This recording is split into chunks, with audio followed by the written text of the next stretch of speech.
there have been an increase in UFO sightings in the past 2 years, and U.S.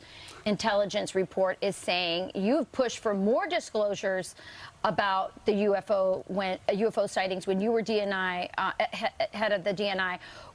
I want to know about that, and I also want to know about if there's any appetite in the government to finally release also the JFK files.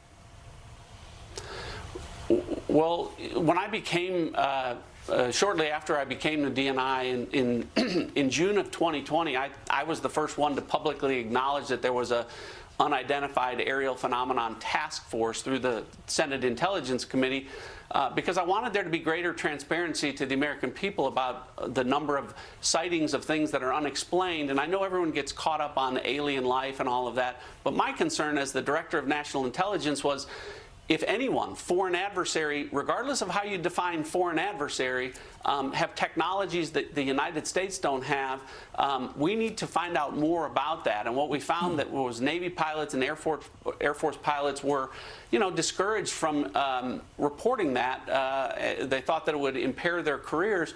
We need to have information if there are technologies out there, and very clearly, as this most recent report reveals, the sightings are increasing, which is a good thing because that means we're getting more honest reporting from our Navy and Air Force pilots.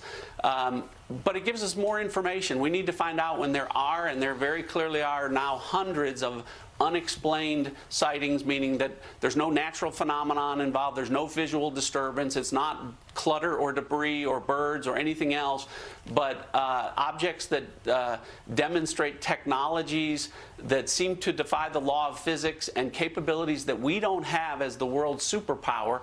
Our role in the federal government is to provide for the common defense, and we can't do that if someone else has technologies that are better than we have. So all of this is a very, a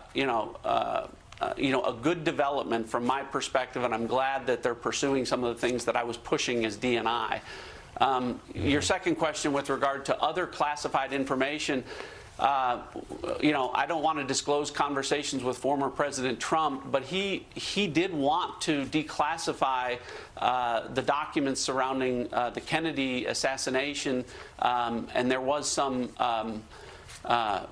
pushback at different levels, and ultimately he made the decision not to do it at that period of time. But obviously there's a lot of documentation out there of different things that I think the American people deserve to know about. Yeah. We need to restore confidence in our institutions, and I think transparency and some truth-telling and treating us like adults and citizens who are in charge of our government as opposed to servants. Well, that's true. Would work. So, John, treat us like an adult here. You've seen the intel. It's January 15th in the year 2023. Are aliens real? Good. Well, I can't talk to you about, any potential alien life. So I'll just leave it at that. There you go. That's what does that answer say? I don't know. I don't know. So that's funny because the first answer he gave about it made me think maybe there was a foreign government that had the technology. But now I'm thinking, this is the, yeah. You wish we'd put our pajamas back on right now? or our tinfoil hats. Yeah, he's like, I'm never coming back ever again. John Ratcliffe, thanks for your service to the country. Yeah, thanks for indulging us this morning. We appreciate it. Anytime. All right. Great to see y'all. Great seeing you too.